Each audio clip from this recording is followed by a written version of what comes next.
الحمد للہ وکفا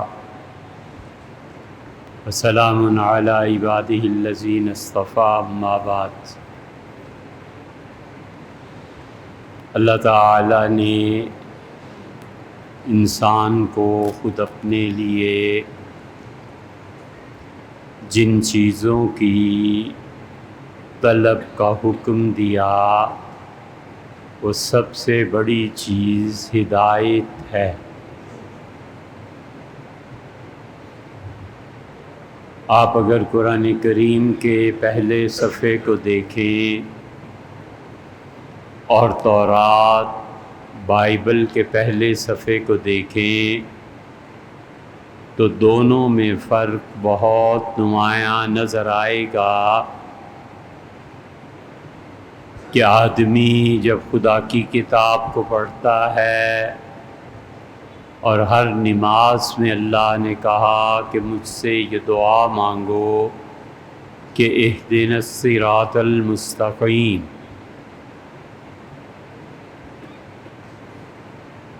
اور غالباً تورا میں بھی یہی ہوگا، مگر چونکہ کتاب تبدیل کی گئی تو اس میں آپ کو یہ آیت کریمہ ملے گی کہ اے رب روزانہ کی روٹی مجھے روز دے دے۔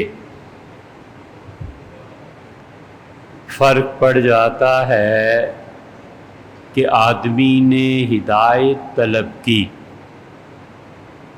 اور فرق پڑ جاتا ہے کہ آدمی نے روٹی طلب کی۔ ہیں دونوں باتیں درست کہ دنیاوی اسباب اور وسائل کو بھی اللہ سے مانگنا ہے اور آخرت کی راہ اور آسانی بھی اللہ ہی سے، مگر کس چیز کو ترجیح حاصل ہے وہ اللہ نے قیامت تک کے لیے بتا دیا کہ اللہ سے سب سے ضروری اور افضل چیز جو تم نے مانگنی ہے وہ ہدایت ہے۔ اسی لیے عمار رضی اللہ عنہ کی دعا کے بالکل آخر پہ آیا ہے ہداتم مہتدین، اے اللہ مجھے ان لوگوں میں سے کر دے جنہیں تو نے ہدایت دی اور وہ ہدایت یافتہ ہوئے۔ یہاں پہ پہنچ کے دعا مکمل ہو جاتی ہے، اور ہدایت میں انسان کے پاس 4 درجات آ جاتے ہیں، اور عربی زبان میں ہدایت 4 معانی میں استعمال ہوتی ہے۔ ہدایت کی راہ میں 2 رکاوٹیں بنتی ہیں، اگر کوئی انسان اس کو یاد رکھے تو ہدایت کے ارد گرد 6 چیزیں ہیں۔ اللہ سے ہدایت کی راہ مانگنے کے بعد اسے دنیا میں 2 چیزیں پیش آتی ہیں۔ ایک چیز جس کو لوگ ناجائز خواہشات سے تعبیر کرتے ہیں، اور انسان کی وہ ڈیزائرز، انسان کی وہ خواہشات اور انسان کی وہ طبعی چیزیں بھی جن کی تکمیل بسا اوقات اللہ کی راہ میں رکاوٹ بنتی ہے، اور وہ رکاوٹ یہ ہو جاتی ہے کہ انسان اپنی خواہشات کی ناجائز تکمیل میں لگ جاتا ہے۔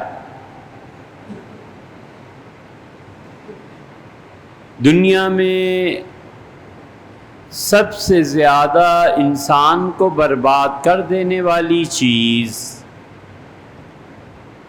اور انسان کو صحیح راہ سے ہٹا دینے والی چیز وہ ہے جس کا آغاز فضول سے ہوتا ہے اور ہوتے ہوتے وہ انسان کی عادت میں داخل ہو جائے۔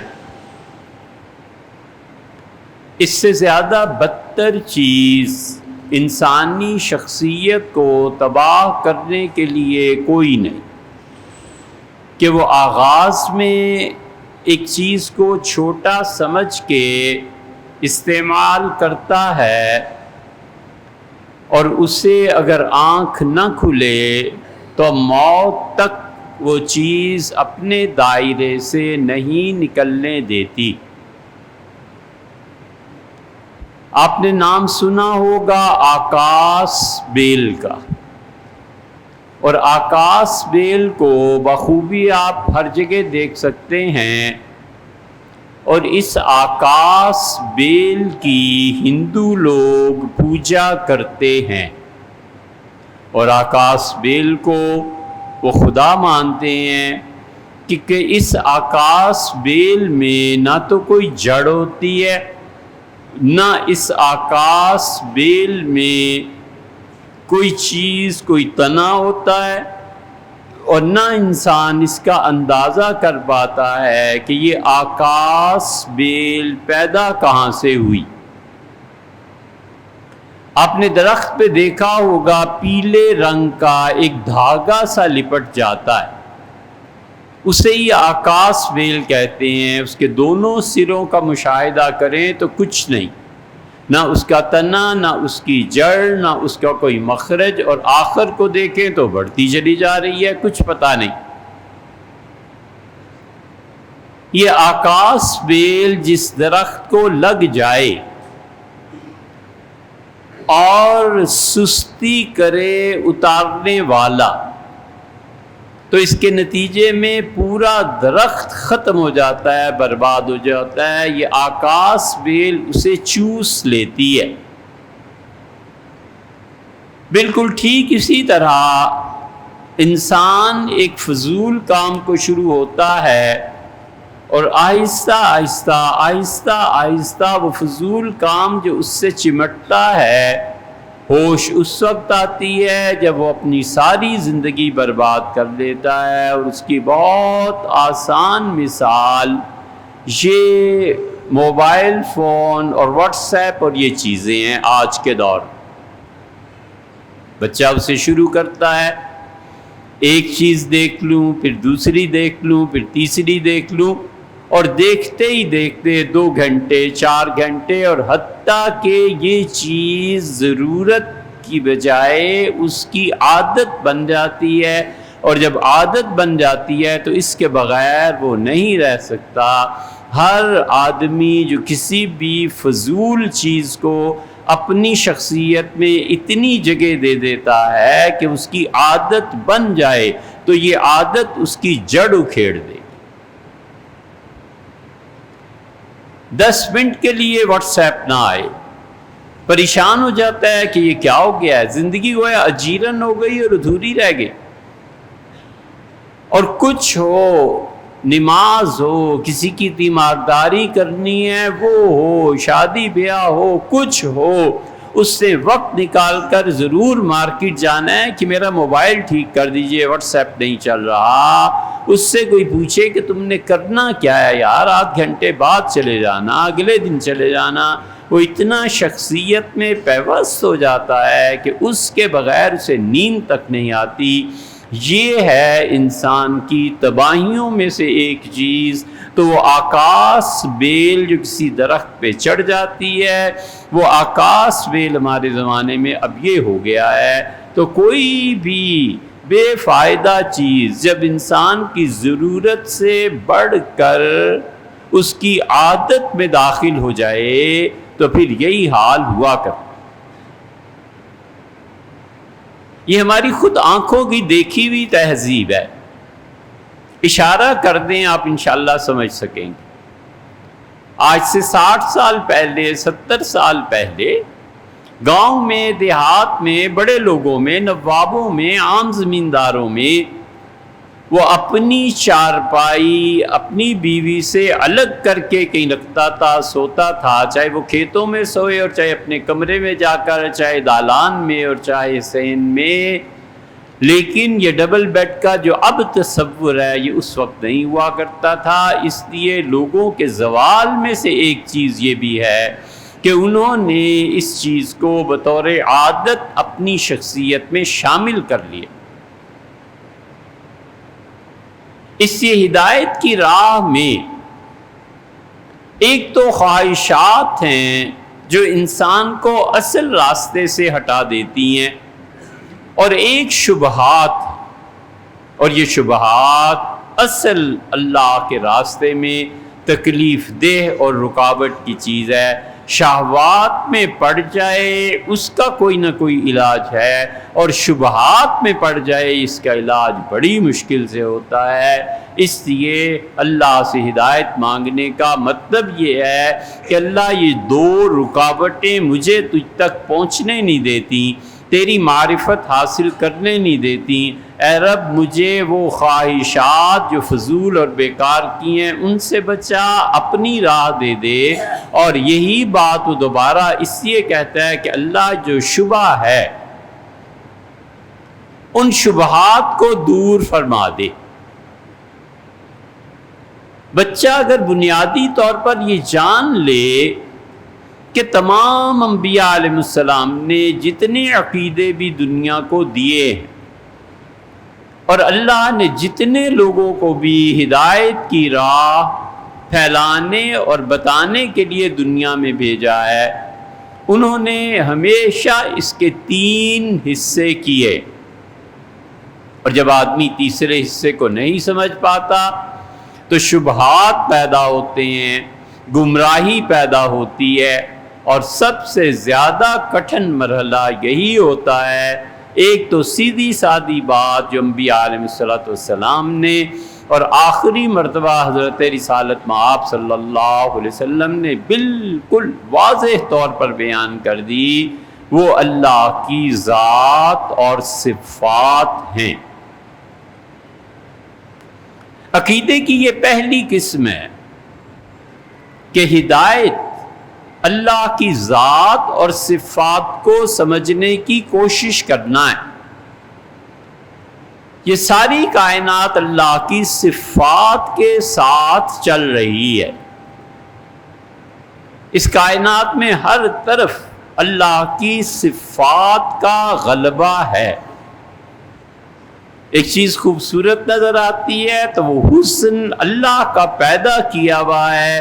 یہ اس بات کی دلیل ہے کہ خدا حسن کو پسند کرتا ہے.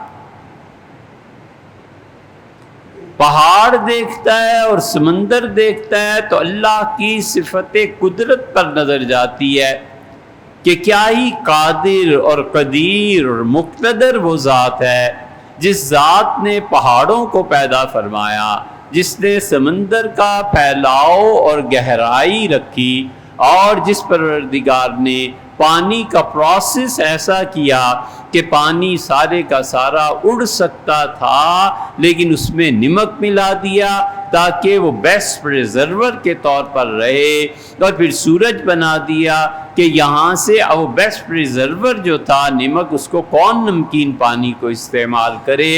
اوپر سے سورج کو کر دیا کہ سورج پانی کو اٹھائے اور بادل کی صورت میں تبدیل کر دے اور نمک باقی رہ جائے، اور پھر وہ پانی بالکل صاف ہو کر برسے تاکہ انسان اسے پی سکے اور جانور پی سکے. جس پروردگار نے ان چاروں چیزوں کو نظام میں رکھا، پانی، نمک، سورج اور پانی کا پینا، تو اس کی حکمت پر سمجھ میں آتا ہے کہ کیا پر حکمت زندگی ہے اور یہ نظام. پھر اسے غصہ آتا ہے، وہ کسی کو مارتا ہے، یہ ساری چیزیں اس کے اندر پائی جاتی ہیں. تو کہتا ہے یہ جبر وہ ہے جو میں کر رہا ہوں، اور کبھی وہ سوچے کہ جبر اگر اللہ کرے گا تو پھر میرا کیا حال ہوگا، کانپ جاتا ہے، تھرا اٹھتا ہے، معافی مانگتا ہے کہ غلطی ہو گئی، جذبات کے غلبے میں معاف کیجیے گا۔ یہ ساری کائنات اللہ کی صفات کا پرتو ہے۔ اسی لیے شیخ الاسلام ابن تیمیہ رحمۃ اللہ علیہ، یاد رکھنا یہ صحیح چیز نہیں ہے جو شیخ نے لکھی ہے، کبھی اس جھپیٹے میں مت آنا، لیکن شیخ اہل السنہ کے ائمہ میں سے تھے۔ انہوں نے لکھا ہے کہ اللہ قدیم ہے اور یہ کائنات بھی قدیم ہے۔ اگر اسے قدیم نہیں مانو گے تو اللہ کے لیے لازم ہے کہ کوئی وقت اللہ پہ ایسا گزرا ہے جب اللہ بیکار تھا، والعیاذ باللہ، اور ایسے ہو نہیں سکتا کہ خدا بیکار رہے۔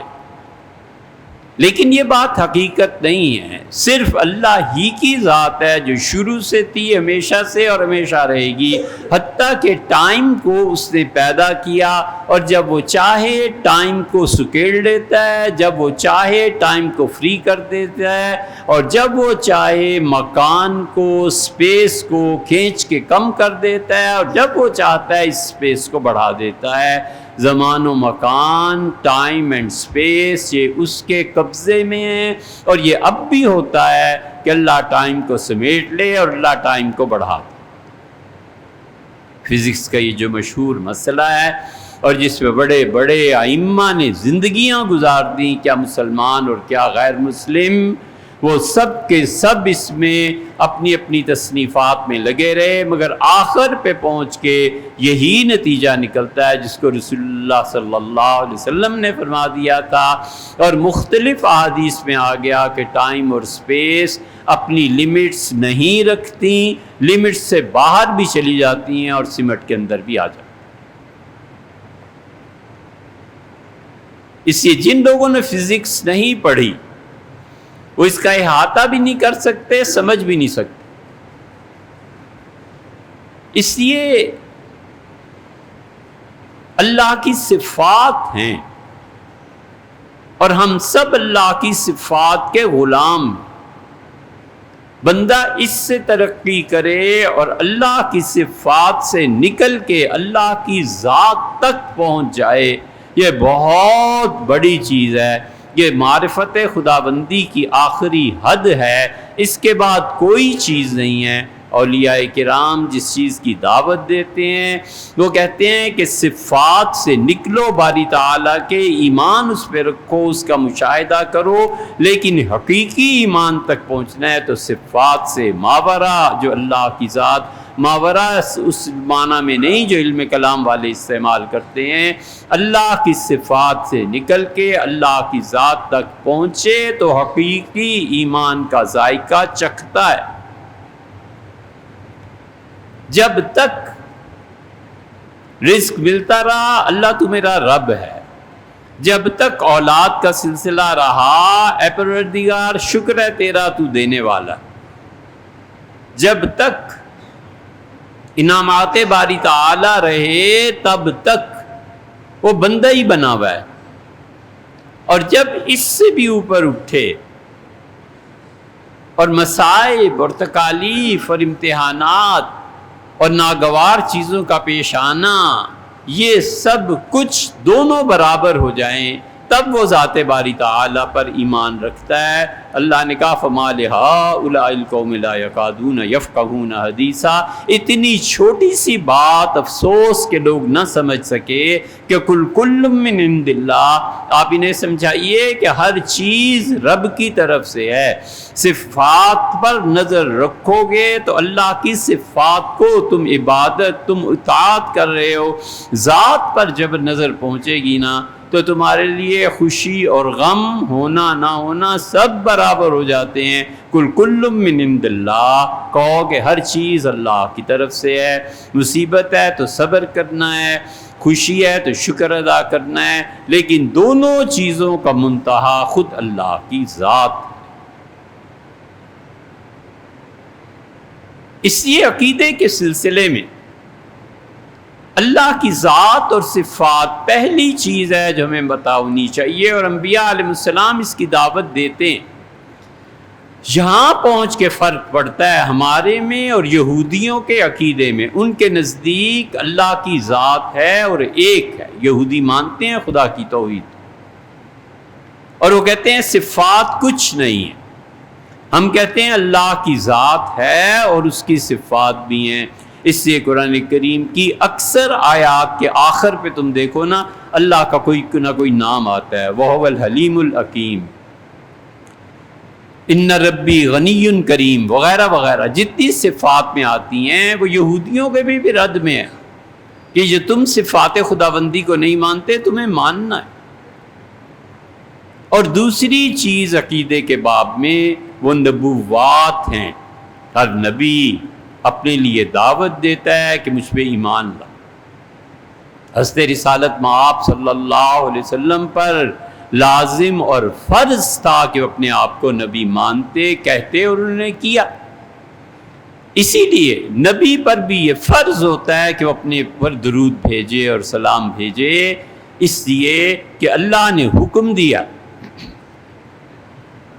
انبیاء علیہ السلام نبوات کی تعلیم دیتے ہیں اور جس نبوت کی وہ تعلیم دیتے ہیں خدا کی بندگی کیسے، عبادت کیسے، مال میں کیا ہے، جان پہ کون سی عبادت فرض ہے، حج کے لیے جانا ہے وغیرہ وغیرہ، اور صحیح عقیدے کی. اور تیسری چیز جو عقیدے میں ہے، یہاں پہنچ کے شبہات کا ورود ہوتا ہے اور اس پر آدمی کبھی کبھی اٹک جاتا ہے. شہوات کے بعد یہ جو عقیدے کی تیسری قسم ہے اس کو عبور کرنا ضروری ہے. اور تیسری قسم عقیدے کی ہمارے نزدیک وہ صرف سمعیات ہیں، یعنی انسان نے جو کچھ سنا صحیح واسطے سے اس تک پہنچا اس پہ ایمان لانا فرض ہے. یہاں پہنچ کے عقل بیکار ہے. حضرت رسالت مآب صلی اللہ علیہ وسلم نے فرمایا قبر کا عذاب ہوتا ہے. پوری امت 1500 سال سے نسل در نسل تعلیم دیتی چلی آئی ہے کہ بچوں قبر کے عذاب کی پناہ مانگو، اس سے بچنا ہے، یہ ہے یہ ہے یہ ہے. اب یہ تیسری چیز ایسی ہے کہ کوئی کہے عقل سے ثابت کرو، نہیں کر سکتا. یہاں پہنچ کے جس طرح عشق میں آدمی اپنے آپ کو دوسرے کے حوالے کر دیتا ہے، بالکل یہاں پہنچ کے اپنے آپ کو نبی کی خبر کے حوالے کرنا ہوتا ہے کہ حضرت میری عقل کچھ بھی کہتی رہے، آپ جو فرماتے ہیں وہ سچ. یہاں پہنچ کے علامہ اقبال جو کہتے ہیں نا، جیتا ہے رومی ہارا ہے رازی. رازی جو عقل کے امام تھے ہار گئے، اس لیے کہ عقل سے کیسے ثابت کر لو گے کہ عذاب قبر ہوتا ہے؟ عقل سے کیسے ثابت کر لو گے کہ ہم مریں گے اور ہمارا سارا جسم مٹی میں مل جائے گا اور خدا اس سے پھر دوبارہ ہمیں پیدا کر لے گا؟ عقل سے کیسے ثابت کر لو گے کہ حضرت رسالت مآب صلی اللہ علیہ وسلم معراج میں تشریف لے گئے اور یہ ہوا اور یہ ہوا؟ عقل کہاں اتنا دور تک چل سکتی ہے، تھوڑا سا چلتی ہے پھر تھک کر بیٹھ جاتی ہے. کمال کی بات معروم رحمۃ اللہ علیہ نے کہی. انہوں نے کہا، معروم رحمۃ اللہ علیہ نے مختلف اشعار میں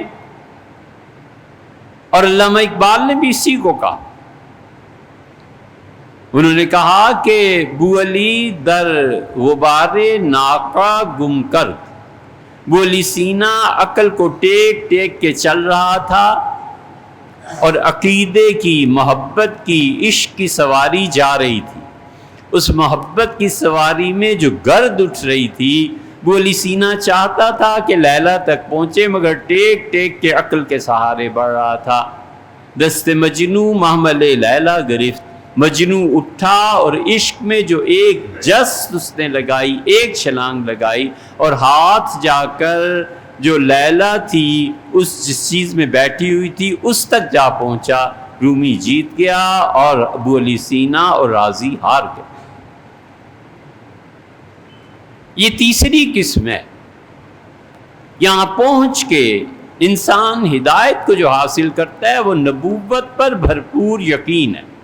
اس کا حق بنتا ہے یہ دیکھے کہ نبی علیہ الصلوۃ والسلام نے یہ کہا ہے یا نہیں کہا. اس حق کے بعد جب ثابت ہو جائے کہ انہوں نے فرمایا، بس اس کے بعد کوئی عقل نہیں کچھ نہیں، یہاں پہنچ کے سر تسلیم خم کرنا پڑتا ہے۔ تو دو چیزیں ہدایت کی راہ میں رکاوٹ بنتی ہیں، ایک شہوات، اس کا تو خیر علاج ہے، لیکن یہ جو شبہات ہیں، ابن قیم رحمۃ اللہ نے اس میں بڑی تفصیل سے لکھا ہے، اور ان شبہات کا وارد ہونا یہ فطرت انسانی میں ہے۔ اور یاد رکھو شبہات کا ورود اور اس کا زائل ہونا اور شبہات کو یقین میں تبدیل کرنا، اس کا واحد علاج اللہ کے نیک بندوں کی صحبت میں ہے، اور بس۔ وہ کبھی کبھی کوئی جملہ کہتے ہیں اور دھائیوں کے شبے دل سے نکل جاتے ہیں، کبھی کوئی ایک لفظ بول دیتے ہیں اور انسان کا دل اجلا ہو جاتا ہے۔ وہ پر حکمت صحبتیں اور وہ صالح لوگوں کے ساتھ رہنا انسان کو کیسا تبدیل کر دیتا ہے، صبح کچھ ہوتی ہے، شام کچھ ہوتی ہے، ہر لمحہ اس کا آفاق کا نیا ہوتا ہے، اس کا سفر بھی بڑا طویل ہوتا ہے، تو اس سفر میں جو نئی کائنات کا مشاہدہ کرتا ہے، اس مشاہدے کے بعد اس کی زبان گونگی ہو جاتی ہے، اور جہاں باری تعالیٰ اجازت دیں یا وہ الہام کر دیں، وہ اس نئی کائنات کے بارے میں کہتا ہے کہ ہر لمحہ جتنا میرا شوق بڑھ رہا ہے، اتنی میری سواری تیز ہو رہی ہے، اتنی ہی نئی کائنات مجھ پہ کھل رہی ہے۔ قفس میں مجھ سے رودادے چمن کہتے نہ ڈر ہمدم،